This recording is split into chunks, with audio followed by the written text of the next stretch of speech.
Allez, viens voir ta nouvelle maison. Tadam. Ah, elle est là, ma beauté d'amour. Montre à tonton Thierry. Montre-moi tes beaux yeux de princesse. C'est aussi l'histoire d'une petite fille qui est citadine, qui connaît pas la nature, qui connaît pas la campagne, un lever de soleil sur une montagne, un coucher de soleil dans une vallée, et qui, grâce à sa rencontre avec ce louveteau, va justement découvrir qu'elle est entourée d'un monde sauvage et qu'un autre regard sur la nature, sur la forêt, est possible. Et ça part d'abord d'un désir de raconter une histoire qui se déroule sur plusieurs saisons. Il est mignon, hein? Comment il s'appelle? Mystère. Tiens, c'est un cadeau de la forêt. Elle a un vrai rôle dans cette société. Elle fait partie de la meute, elle est même un alpha en fait, elle est dominante. Et quand elle va voir les loups, c'est assez impressionnant parce qu'aujourd'hui c'est un peu des colosses de 90 kilos, des adultes. Ils sont adultes à 10 mois à peu près les loups.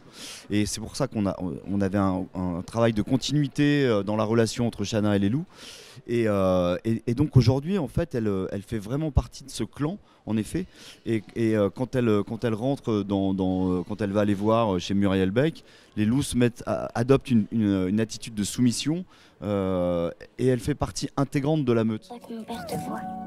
Tu connais les Pokémon? Si ils ont un maître cœur pur, il n'y a aucune raison qu'ils deviennent méchants. C'est quoi ça? Un chien dans ta chambre. Il n'y aurait pas de résultat si ça n'avait pas été Shanna en fait. Parce que je les ai connus, ils étaient tout petits, 3 semaines. Et donc en fait j'allais les voir toutes les semaines pour l'imprégnation. Et donc maintenant comme ils sont grands comme ça, c'est vraiment génial de tourner avec des loups, surtout que c'est pas tous les jours qu'on voit des loups. Un chien, c'est forcément un loup.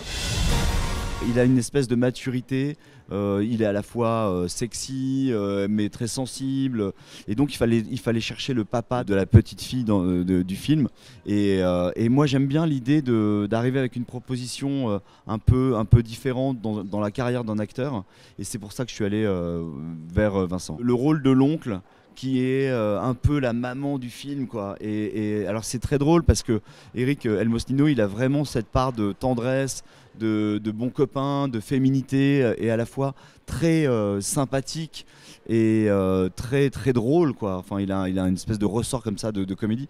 Et donc c'est vraiment cool de montrer au public, et ça fait déjà 1 an qu'il devait sortir, et donc il sort enfin en décembre, donc c'est vraiment génial.